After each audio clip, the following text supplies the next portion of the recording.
Hello, my name is Karen Noe, and I'm a psychic medium and author of We Consciousness, Your Life After Their Death, and my latest work, the Angel Oracle Deck. I'm just going to introduce myself to you before I begin. People ask me if I've always been psychic, and the answer is yes, but not to the extent that I am now. When I was younger, I would dream things that would happen before they did. I would foresee the future, and my friends said that I freaked them out. And my father used to take me to the racetrack, and I picked the winning horses for him. Now I'm an animal activist, and I don't go to the track. About 25 years ago, I was going through a difficult time in my life, and I sat at the edge of my bed, and I just yelled at God, and I said, am I going to be okay? And with that, I saw a light that came towards me from the other side of the room. And as it was coming towards me, I said, if you're not of God, please leave. But the more I said that, the more it kept coming towards me and eventually enveloped me. And at that time, I heard an audible voice that said, Luce Lucina, Bella Luce Lucina. And if there are Italian listeners, you know what this means. It means light, beautiful little light. I've since learned it was St. Francis of Assisi who's been guiding and protecting me ever since. If you've read any of my books, or follow me on Facebook, you'll see that St. Francis connection with the animals and my focus on peace. After that incident, I started receiving messages from the angels and deceased loved ones, and I didn't want to share it with anybody. I didn't want people to think I was not in my right mind. But they were persistent. When my son was younger and he'd be on the soccer field and I was on the bleachers, I started receiving messages from deceased loved ones, from the living loved ones that are sitting next to me, and so forth. And I saw the peace that it brought to the living loved ones. So I kept getting messages over and over.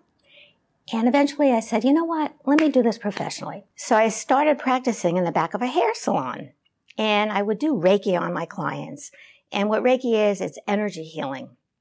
And as I was doing the Reiki, I would receive messages from them. I will never forget one of the first messages I ever got. That's when I knew I really could do this.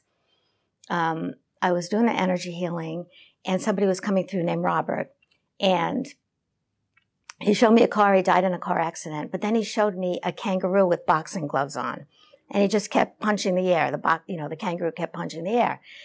And I said, there's no way that could ever mean anything. So I just ignored it. And I just kept ignoring it. And he just kept showing me this kangaroo with the boxing gloves, kept showing it to me. And finally I gave in and I said, listen, I received messages. Is it okay to share? And she said, absolutely. I said, there's somebody here named Robert. He's showing me a car that he died in a car accident. But I don't know what this means. But he shows me a kangaroo with boxing gloves on. And he's punching the air. And the woman jumped off the table. Her eyes were like this. And she said, oh my God, that's my friend Robert. He died in a car accident and he boxed kangaroos in Australia. So that's when I knew I was really receiving messages. There's no way I could make something like that up. So what happened was I continued to give messages for people and word spread. Eventually I was booked months ahead of time, then years ahead of time, and the rest is history. But I just wanted you to know where I was coming from. Then let's fast forward. Then in 2015, Dr. Wayne Dyer passed away. I did not know him personally. I was such a fan of his. I read his books and I went to his seminars and so forth. Right after he passed, I didn't know what I could do for his family, but I thought maybe I could send a book to one of his children.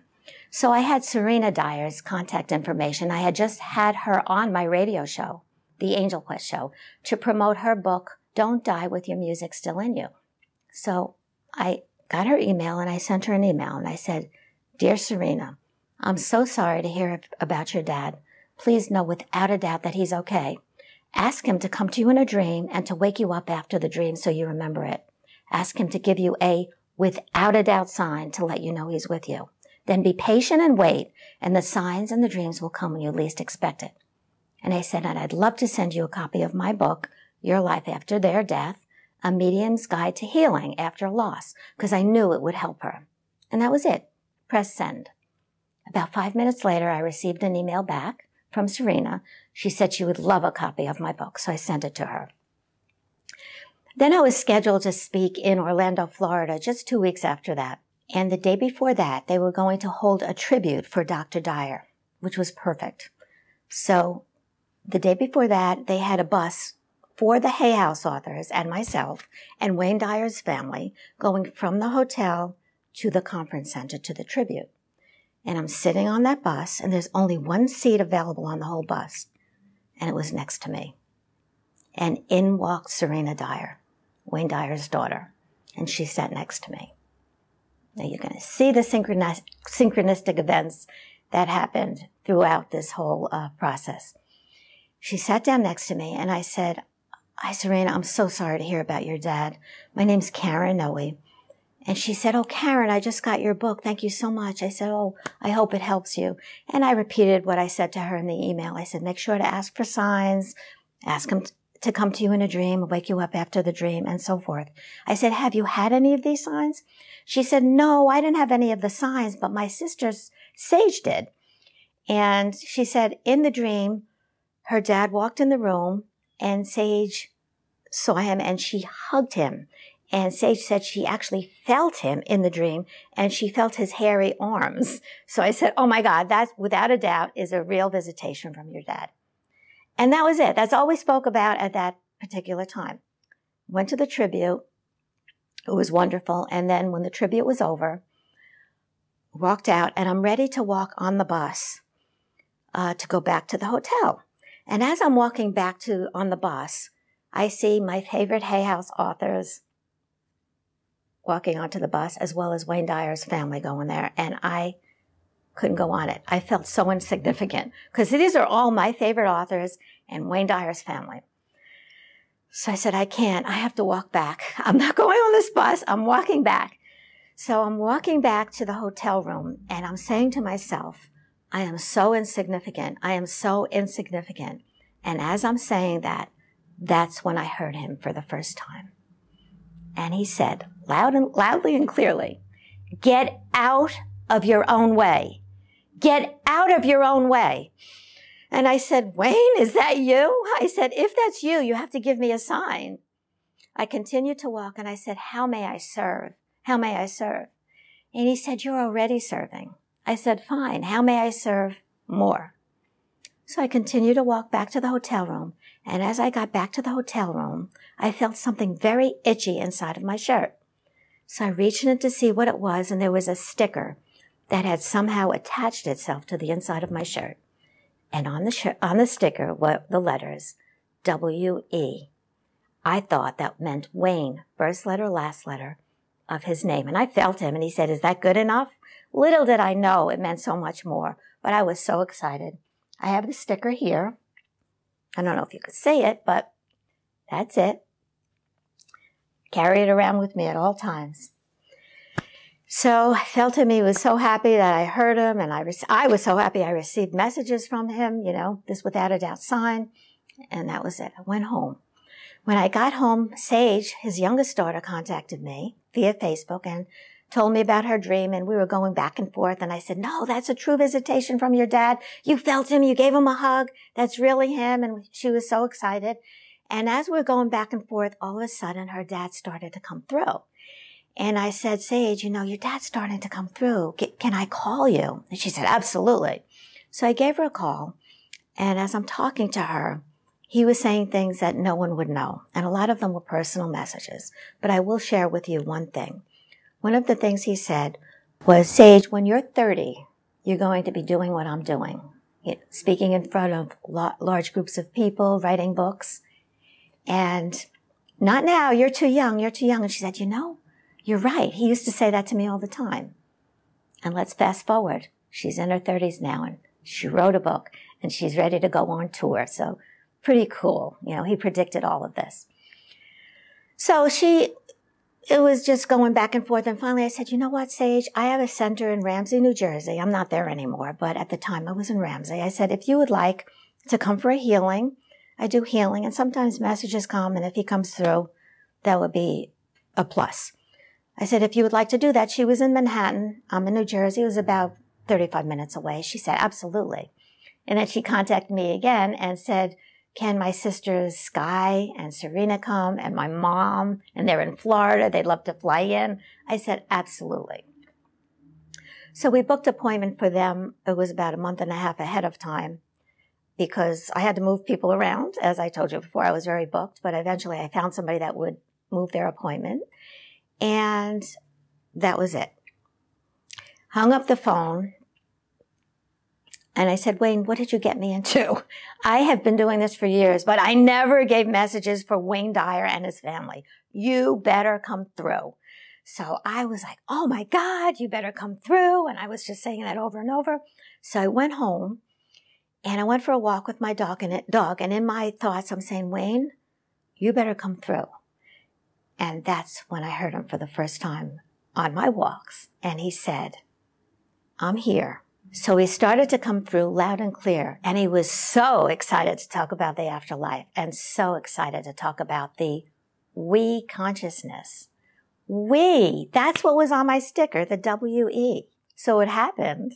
I would be going on walks every single day with my dog.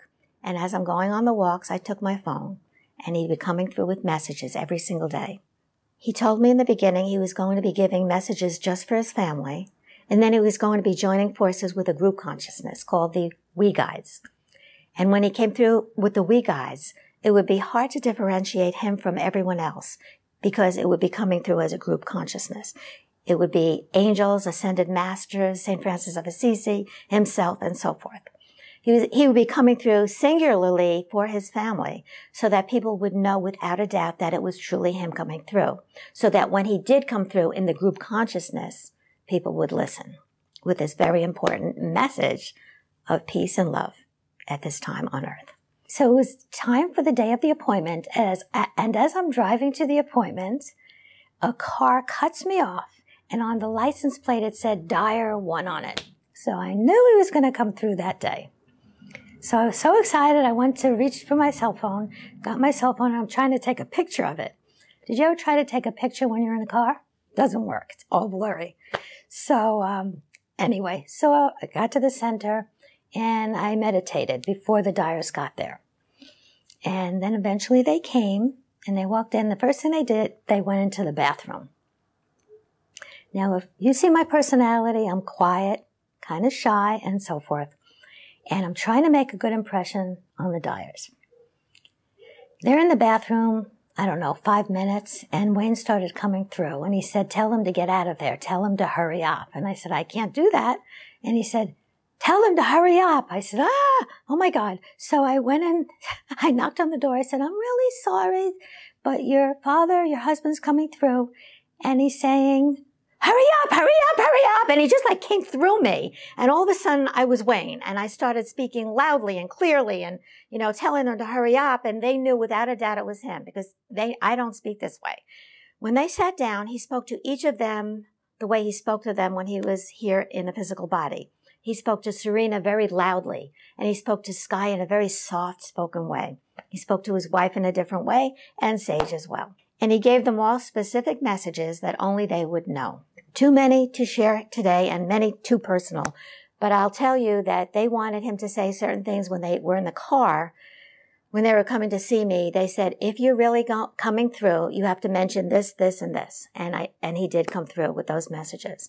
Now, I forgot to say, as they sat down, the first thing he said to them, do you want to hear personal messages or do you want to hear about the afterlife? And the we consciousness and the interconnectivity of everyone and everything. And he was so excited. And they said personal messages. And I felt Wayne go, he was so excited to talk about this important information. But I certainly understand where they're coming from. If I went to an appointment, I want to hear personal messages from my loved one as well. So again, he gave them all very specific messages. And one of them I'll share with you is Serena. She was sitting there and he said to her that she was pregnant. And she said, no, I'm not. I just had a baby, but I'm not pregnant now. And he was saying, you're pregnant. She said, no, I'm not. I said, I know that, but that's what your dad is saying. And I said, for some reason, he's showing me fireworks. She said, okay. Now, everything else made sense during that appointment. So she went home and she took a pregnancy test. And she indeed was in the family way, and she was due on the 4th of July. So that was the first time meeting the Dyers. So for the next 2 years, I continued to receive messages for his family and his wife with very important messages. Now, he has 8 children as well. So it was at least 1 or 2 a week. I'd have to call them at very specific times. I'll give you 3 of those messages, very clear messages from him. One, it was 6 o'clock in the morning. And I heard Wayne loudly and clearly, and he said, "Call Tracy now. Call Tracy now." Now, Tracy is his oldest daughter. And I'm debating with him. I said, "It's 6 o'clock in the morning." And he said, "Call her now. Call her now." I said, "Okay." So I texted Tracy beforehand. I said, "Tracy, is it okay for me to call you?" And she immediately responded with, "Yes!" Exclamation, exclamation, exclamation. So I called her and I said, "Before you say anything, this is what your dad is saying to me. Yes, he can hear you, but you can't hear him." She just started to cry, and I said, "What's the matter?" She said, "Karen, I just woke up from a dream. And in the dream, I was yelling at my dad, and I said, 'Can't you hear me? Can't you hear me?' And her dad came through and said, 'Yes, I can hear you, but you can't hear me.'" So that's the type of message that he would give to his family. Let me give you 2 more. One day I was at work and I decided to go to the bank. I had my computer open. And when I came back, there was an email that I had received from Wayne Dyer's son, Sans, about maybe 6 months before that. I said, "What the heck? Why is this on my screen?" And I'm looking at the email and I said, "Oh, okay. Wayne wants me to call Sans." So I said, "Okay, I'm so used to this." So I call Sans. And he doesn't answer the phone, but he texts me and said he was on a plane ready for takeoff. And he said, "Karen, I was just asking my dad for a sign. I'm on my way to Hawaii, moving there from Florida, and I wanted to know if it was a good move." And I said, "Your dad is saying, live your dreams, live your dreams." And that was the message at exactly the time Sans wanted a message from his dad, Wayne. I'll give you 1 more. One day I was cooking dinner, and I'm making dinner, and there's Wayne again, and he's saying, "Call Serena now. Call Serena now." Now, I'm going to be talking about this in a subsequent module, that we retain the same personality as we had when we were here in the physical body. So if you're quiet, you're still quiet in the afterlife. If you're loud, you're still loud in the afterlife. And Wayne was very loud. So when he came through, it was very clear. And I'm making dinner, and he's saying, "Call Serena now. Call Serena now." I said, "Wayne, could we just wait with this?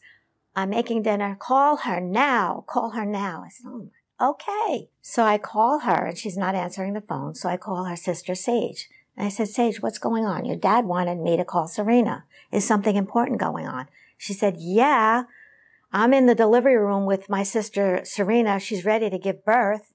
And I said, "Well, put the phone by her ear." And she goes, "What?" I said, "Just put the phone by her ear."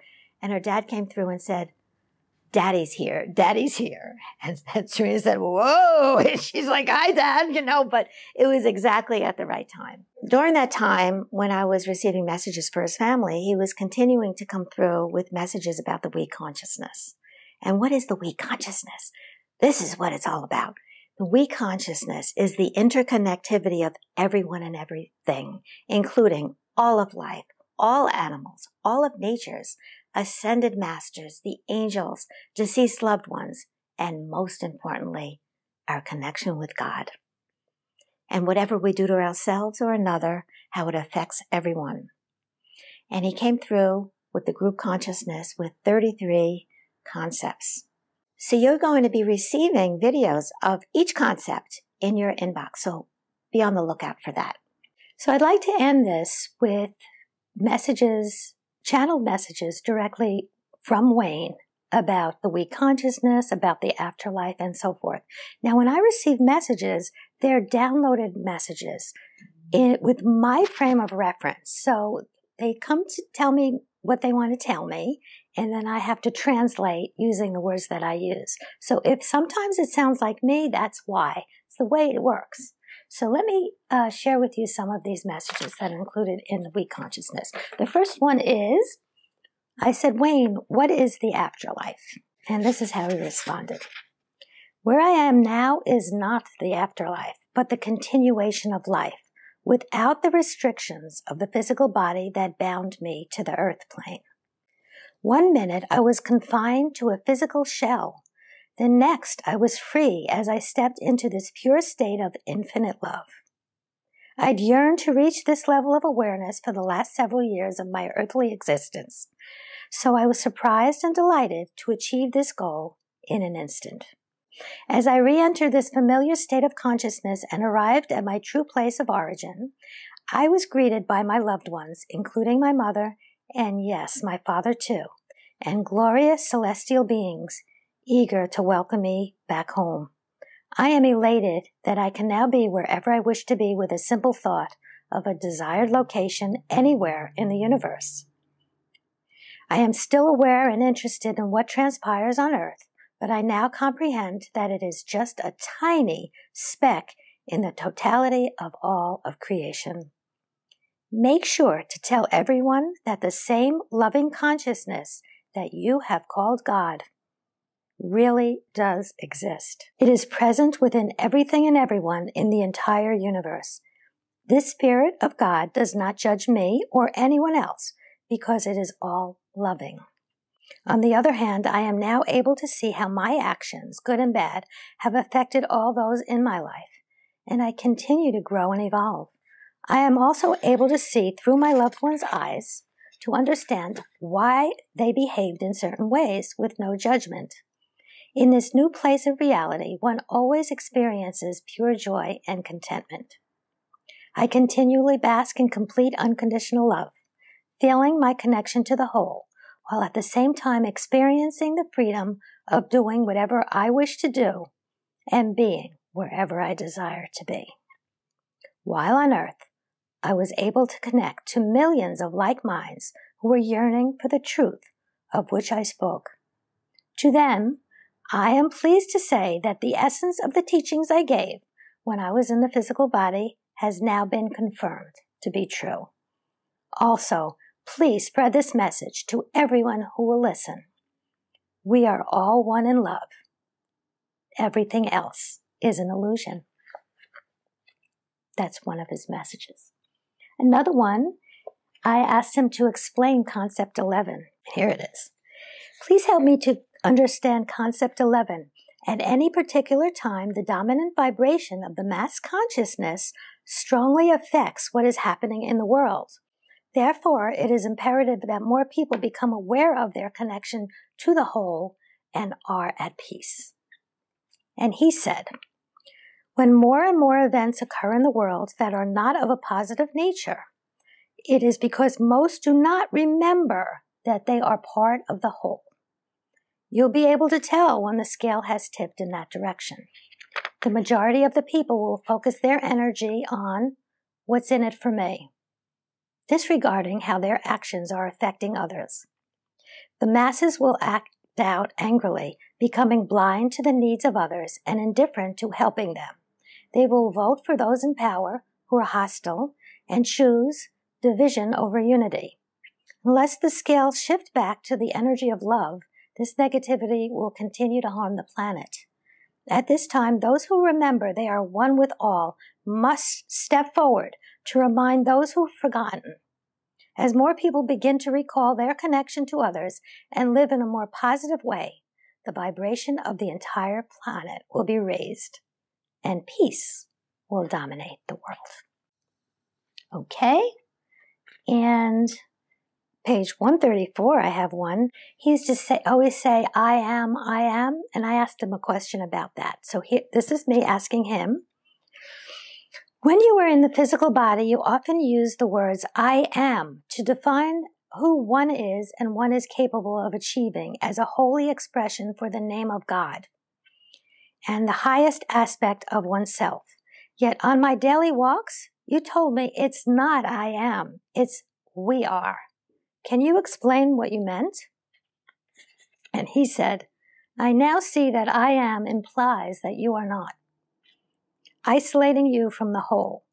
When you say we are, you affirm from the perspective of being a co-creator of the God within every one of us. Instead of saying I am, say we are. After saying we are, just add whatever it is you wish to attain. We are peace. We are divine. We are love. We are abundant. We are in perfect health, and so forth. Then watch miracles begin to unfold in your life and the lives around you. One more. Okay. So I said, Wayne, I wanted you to share one more thing before we conclude. At one point, you showed me a visual of dark energy under the earth rising above the surface. Can you tell us what that meant? And he said, at this time, a significant amount of negativity that has been stuffed down on earth over the last several decades is beginning to erupt from underneath the surface.